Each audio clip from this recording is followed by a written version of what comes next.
Hello నమస్తే, నేను journalist YNR. తెలంగాణలో బీఆర్ఎస్ పార్టీకి సంబంధించిన నాయకులను కాంగ్రెస్ పార్టీలో చేర్చుకునే కార్యక్రమం జరుగుతోంది. ఎమ్మెల్యేలను ప్రధానంగా ఎమ్మెల్యేలపైన కాంగ్రెస్ పార్టీ ఫోకస్ పెట్టినట్టు కనపడుతోంది. లోక్సభ ఎన్నికల కంటే ముందే చాలా భారీగా బీఆర్ఎస్ ఎమ్మెల్యేలను తమ పార్టీలో చేర్చుకోవడానికి సంబంధించి Congress party action plan ready చేసింది. ముఖ్యమంత్రి పీసీసీ అధ్యక్షుడు రేవంత్ రెడ్డి ఓపెన్గానే తాను గేట్లు ఎత్తేసాను అని చెప్తున్నారు. సో గేట్లు ఎత్తేయడం మొదలు పెట్టగానే దానం నాగేంద్ర వచ్చి పార్టీలో చేరారు. మరి కొంతమంది ఎమ్మెల్యేలు కూడా చేరబోతున్నట్లుగా ఇండికేషన్స్ వస్తున్నాయి. కొంతమంది ఇప్పటికే రేవంత్ రెడ్డి గారిని వెళ్ళి కలిశారు, మర్యాదపూర్వకంగా కలిశామనే ఒక మాట చెప్తూ ఉన్నారు. కానీ వాళ్ళంతా కాంగ్రెస్ పార్టీలోకి టచ్లోకి వెళ్ళారనే విషయం అర్థమవుతోంది. అయితే ఈ చేరికలు కాంగ్రెస్ పార్టీకి మంచి చేస్తాయా చెడు చేస్తాయా అనేది చర్చ.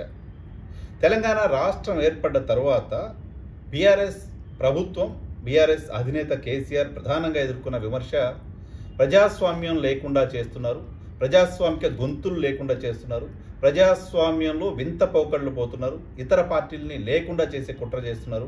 ఇటువంటి ఆరోపణలని ప్రజా సంఘాలు కావచ్చు, ప్రజాస్వామ్యం బాగుండాలని కోరుకునే వాళ్ళు కావచ్చు, అందరూ కేసీఆర్ను ఉద్దేశించి మాట్లాడారు. ఈవెన్ పార్టీల ఫిరాయింపులకు కాంగ్రెస్ పార్టీ ఒక బాధిత పార్టీగా మారిపోయింది 10 ఏళ్ల కాలంలో. కాంగ్రెస్ పార్టీ బీఆర్ఎస్ పార్టీకి ఎమ్మెల్యేలను సప్లై చేసే ఒక కంపెనీగా మారిపోయింది అంటూ భారతీయ జనతా పార్టీ విమర్శలు చేసి జీహెచ్ఎంసీ ఎన్నికల్లో లబ్ధి పొందింది. సో కాంగ్రెస్ పార్టీలో గెలవడం, బీఆర్ఎస్ పార్టీలోకి పోవడం 10 ఏళ్లుగా ఇదే నడుస్తూ వచ్చింది. ఇప్పుడు రివర్స్ టెండరింగ్ టైంలో రివర్స్ యాక్టివిటీ కాంగ్రెస్ పార్టీ చేపట్టినట్టు కనపడుతోంది. ఇది కాంగ్రెస్ పార్టీకి మంచి చేస్తుందా అంటే ఖచ్చితంగా మంచి చేస్తుంది అని చెప్పలేము. ఎందుకంటే కాంగ్రెస్ పార్టీ ఒక బాధిత పార్టీగా ఉండి ఇటువంటి ఎమ్మెల్యేలను చేర్చుకోవడం అనైతికం, అలా చేసిన వాళ్ళని కట్టేసి కొట్టండి అని మాట్లాడిన రేవంత్ రెడ్డి గారు ఇప్పుడు తమ పార్టీలోకి ఎమ్మెల్యేలను చేర్చుకోవడాన్ని ఏ రకంగా సమర్థించుకుంటారు?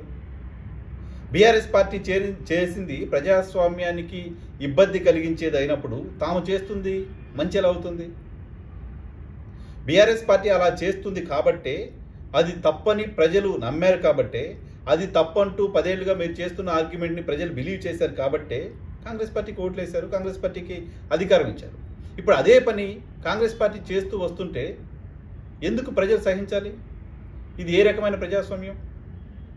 పదే పదే ముఖ్యమంత్రి రేవంత్ రెడ్డి చెప్తూ వస్తున్న మాట, మా ప్రభుత్వాన్ని కూలగొట్టాలనుకుంటే కాదు, మా ప్రభుత్వాన్ని ఎవరు కూలగొట్టలేరు అంటూ సవాల్ చేస్తూ వస్తున్నారు. ఈవెన్ ప్రభుత్వ కార్యక్రమాల్లో కూడా ఆయన ఓకే ప్రభుత్వాన్ని కూలగొడతామంటూ బీఆర్ఎస్ పార్టీకి సంబంధించిన నాయకులు మాట్లాడారు. మొదట్లో వాళ్ళ అహంకారం ఇంకా తగ్గలేదు అనుకున్నారు అటువంటి మాటలు చూసినప్పుడు ప్రజలు. బీఆర్ఎస్ పార్టీని అధికారంలోంచి దించి ఇంట్లో కూర్చోబెడితే కూడా ఇంకా ప్రభుత్వాన్ని కూల్చేస్తాం, 4 రోజులు అధికారంలోకి వస్తామంటూ అహంకారపూరిత మాటలు మాట్లాడుతోంది బీఆర్ఎస్ పార్టీ అని అందరూ అనుకున్నారు. కానీ ఇప్పుడు మీరు చేస్తున్న పనుల కారణంగా మీ పార్టీకి ప్రమాదం. నిజంగానే కాంగ్రెస్ పార్టీని, కాంగ్రెస్ ప్రభుత్వాన్ని కూల్చే ప్రయత్నం కనుక బీఆర్ఎస్ పార్టీ చేసినా, ఈవెన్ బీజేపీ చేసినా, తెలంగాణ సమాజం అంతా కాంగ్రెస్ పార్టీ వైపు ఉండేది. మేమిచ్చిన అధికారాన్ని, మేము కాంగ్రెస్ పార్టీని అధికారంలోకి తెస్తే బీజేపీ కలిసి ప్రభుత్వాన్ని కూల్చాలని ప్రయత్నం చేస్తే ఊరుకోమని మళ్ళీ ఎన్నికలు పెడితే ప్రజలు మీకు ఓట్లేస్తారు. మీ ప్రభుత్వాన్ని తెలంగాణ ప్రజలు కడుపులో పెట్టుకుని కాపాడుకునే అవకాశం ఉంటుంది. సో ప్రజలకు అటువంటి చాయిస్ లేకుండా చేస్తున్నారు కదా.